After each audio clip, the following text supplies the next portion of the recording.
Buenas tardes a todos, bienvenidos a este espacio llamado La Diestra. Voy a hablar acerca del presupuesto general del Estado del 2021. Ya que estamos terminando el año, entonces ya es pertinente hacer un pequeño balance de lo que pasó el anterior año acerca del presupuesto.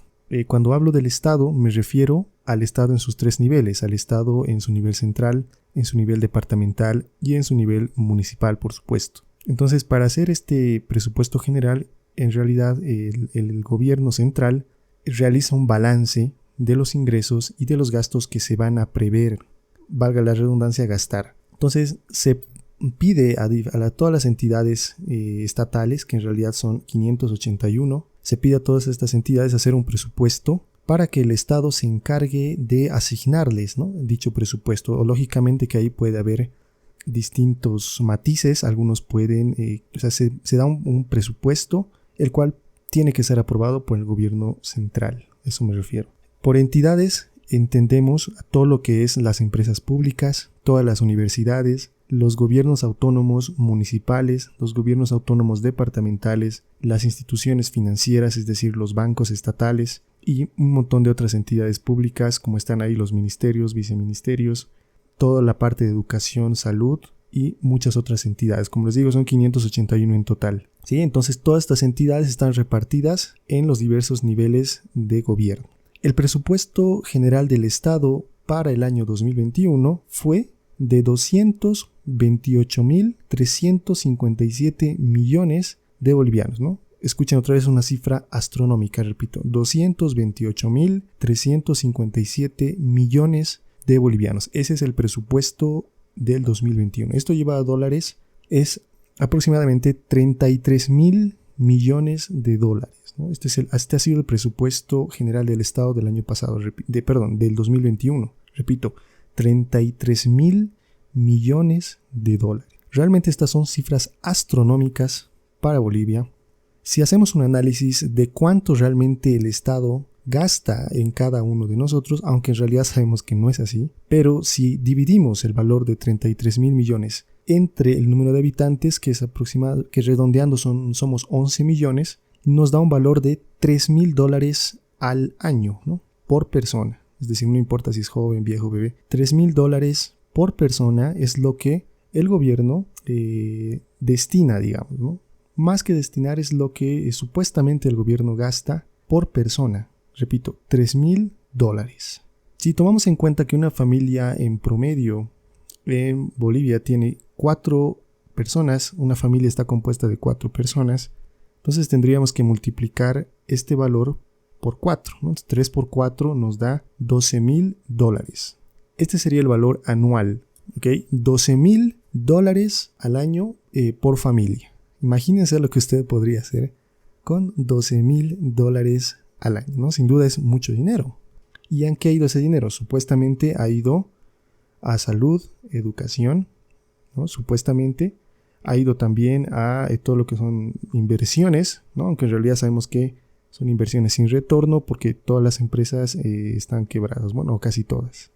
Si realizamos una comparativa de cuánto se gasta en otros países, acá ya tengo los datos, podemos ver que en el Perú, por ejemplo, el presupuesto del 2021 fue de 44.000 millones de dólares, ¿no? Repito, el de Bolivia fue de 33.000. El de Perú me dice que es de 44.000. Sin embargo, Perú tiene 33 millones de habitantes, es decir, Perú tiene 3 veces más habitantes que Bolivia, ¿no?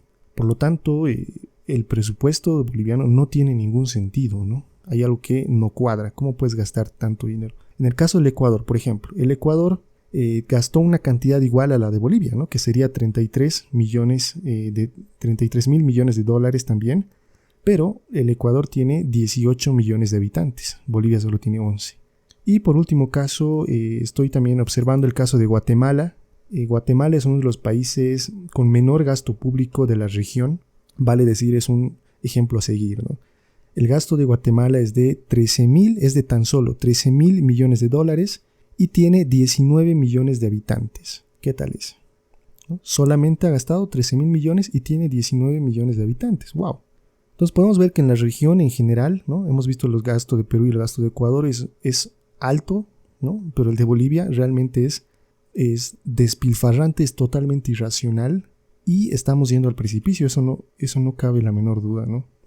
Podríamos ver de dónde viene este dinero, o sea, todo el dinero que entra al Estado, de dónde viene, ¿no? Mucha gente no sabe de dónde viene este dinero, por eso es que piensan que el gobierno les da o el gobierno genera, ¿no? En realidad el gobierno no genera nada, quien genera los ingresos los vamos a ver a continuación. Del 100% de los ingresos que se genera, es decir, de los 33,000 millones, ¿de dónde van a salir, no? Esa sería la pregunta. ¿De dónde van a salir de dónde salieron, ¿no? Este año 2021, ¿de dónde salieron los 33,000 millones de dólares? El 27% salieron de ingresos de operación, ¿no? Que vendrían a ser principalmente los ingresos de la venta de gas o de otros tipos de ingresos, ¿no? De alguna que otra empresa pública que da algo de retorno. Sin embargo, la mayor parte, que es el 40%, vienen de fuentes financieras, es decir, de presupuestos anteriores que no se habían gastado o de deuda interna o de deuda externa. Repito, el 40%.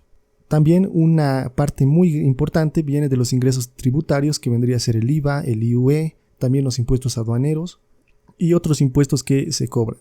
Ese es el 25%.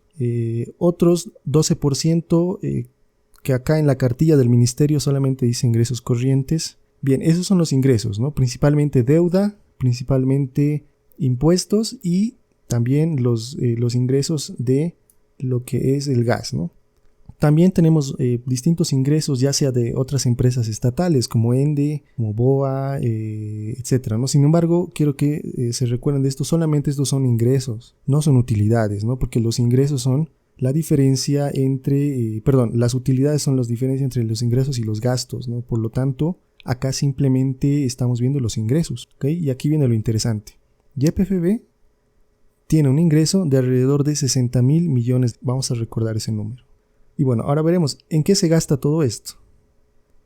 Resulta que el 62% de todos esos ingresos se gasta en sueldos y jornales, que es el 20%, bienes y servicios, que representa el 30%, que vendría a ser todo lo que es educación, salud, ¿verdad?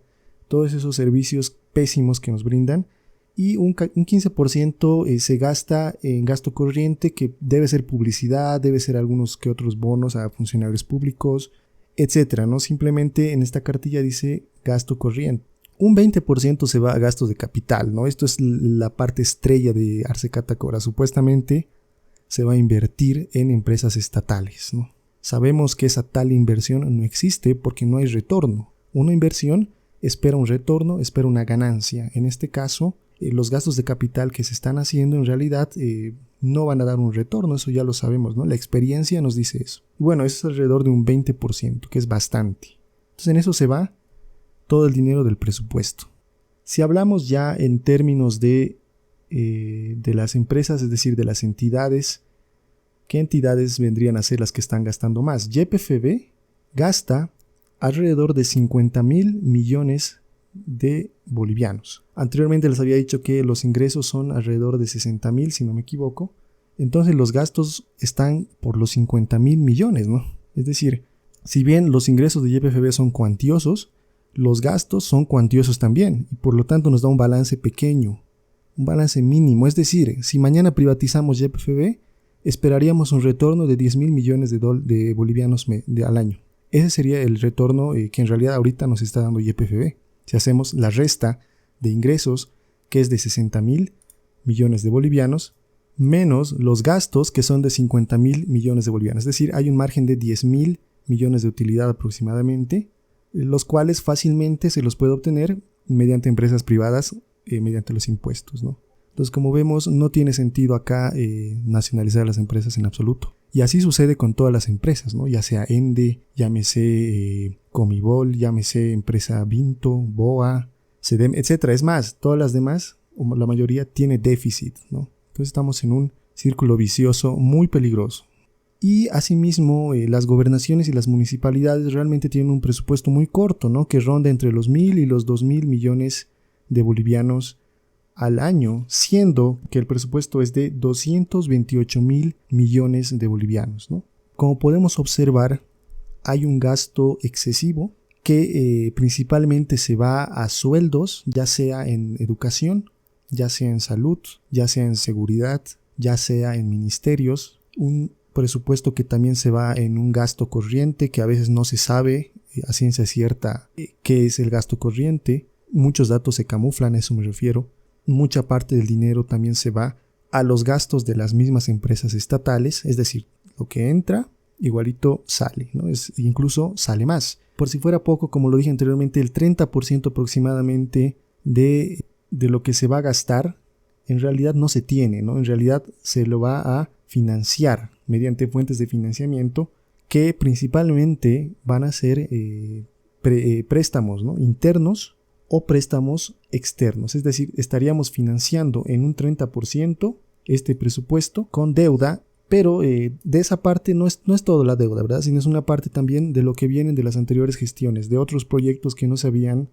Y también finalmente gran parte de este presupuesto se gasta precisamente en amortiguar la deuda de los anteriores años, ¿no? Esto es como una bola de nieve en realidad. Aproximadamente un 30% se gasta en amortiguar toda esta deuda, en ir pagando los intereses. Y un 20% también se va en lo que es el gasto en bienes de capital, ¿no? O en gasto en supuestos bienes de capital, porque en realidad no van a generar mayores ingresos. Todo esto vendrían a ser todas las empresas públicas, ¿no? Realmente, ¿no? Como les decía al inicio también, el gobierno gastó este año $12,000 por familia. Si nosotros lográramos devolver por lo menos el 75% de este dinero a las familias, imagínense la explosión de riqueza que generaríamos, ¿no? Porque cada familia se organizaría como ellos quisieran. Ahora, esta devolución tendrá que hacerse ya no cobrando impuestos, ¿no? Ya no cobrando tantos impuestos, eliminando gastos, ¿no? De los ministerios, eliminando gastos de las empresas estatales, privatizando muchas de las empresas, privatizando también muchos servicios públicos porque son muy caros, ¿no? Privatizando los servicios de salud, privatizando los servicios de educación. Todo esto amortiguaría todos estos ingresos, ¿no? Todo esto haría que ya no se necesiten tanto gasto. Por lo tanto, ya no necesitaríamos cobrar tantos impuestos, ¿no? Se bajarán los impuestos y ese dinero retornaría a las familias, ¿no? Y de esa manera se generaría riqueza en nuestro país. Bueno, eso es básicamente lo que se tendría que hacer, lo que haría un gobierno liberal, ¿no? En fin, tenemos que seguir expandiendo estas ideas, ¿no? Entonces, si te ha gustado este video, pues dale like, comenta de qué podemos hablar en un siguiente video. Y bueno, también puedes seguirme en Spotify, que estoy como La Diestra, solamente La Diestra en Spotify. Ahí también estoy subiendo los podcasts, ¿no? También me puedes seguir en Facebook como La Diestra 1825, en Twitter como La Diestra 1825. Y bueno, a seguir expandiendo las ideas. Viva la libertad. Chao.